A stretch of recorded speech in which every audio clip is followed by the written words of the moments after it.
Well, I mean, definitely in the beginning, I had no intention or whatsoever that what I was practicing and what I'm still practicing now would lead to this to begin with.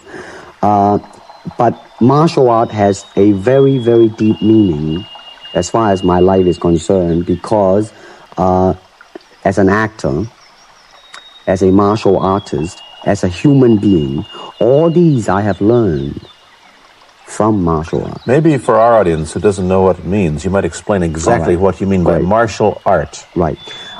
Martial art include all the combative arts like karate or karate, judo, Chinese kung fu or Chinese boxing, whatever you call it.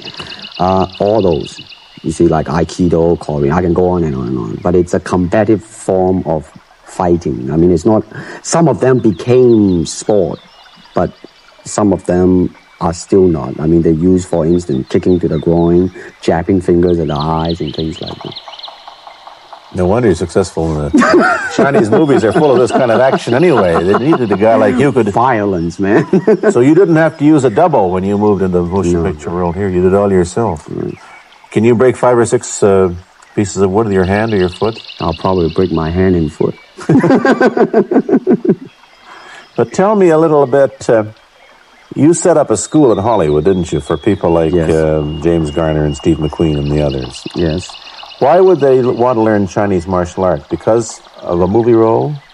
Not really. I mean, most of them, you see, to me, at least the way that when I teach it, all type of knowledge ultimately means self-knowledge. Mm-hmm. So therefore, they're coming in to, and ask me to teach them not so much of how to defend themselves or how to do somebody in. Rather, they want to learn to express themselves through some movement, be it anger, be it determination, or whatsoever. So in other words, what I'm saying, therefore, is that he is paying me to show him in combative form the art of expressing the human body. Which is acting, in a sense, isn't it? Well... Or it would be a useful tool for an actor to have. It might sound too philosophical, but it's acting, or acting, unacting. You've lost me. I have, right? So what I'm saying, actually, you see, it's a combination of both. Here it is the natural instinct, and here is control. You are to combine the two in harmony. Not, if you have one to the extreme, you will be very unscientific. If you have another to the extreme, you become all of a sudden a mechanical man, no longer a human being. So it is a successful combination of both. So therefore, it is not only, therefore it's not pure naturalness or unnaturalness. The ideal is unnatural naturalness or natural unnaturalness. Yin yang, eh? Right, man, that's it. Yeah, one of your students, James Coburn, played in a movie called Iron Man Flint, in which he used karate. Is that what he learned from you? He learned it after.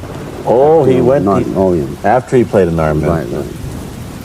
You see, actually, I do not teach, karate because I do not believe in styles anymore. I do not believe that there is such thing as like Chinese way of fighting or the Japanese way of fighting or whatever way of fighting, because unless human beings have 3 arms and 4 legs, we will have a different form of fighting. But basically, we have only 2 hands and 2 feet.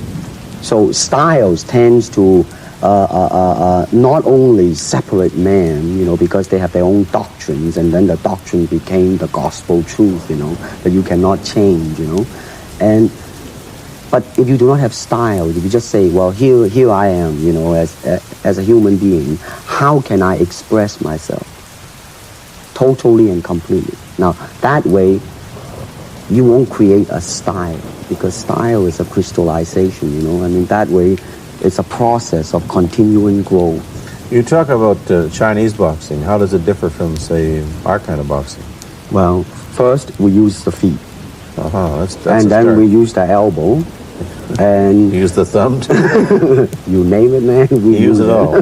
You have to, you see, because, I mean, that is the expression of the human body.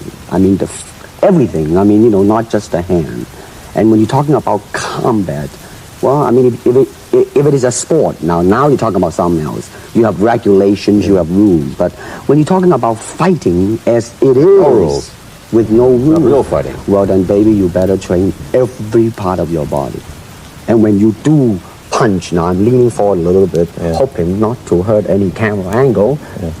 I mean, you gotta put the whole hip into it and snap it and get all your energy in there and make this into a weapon.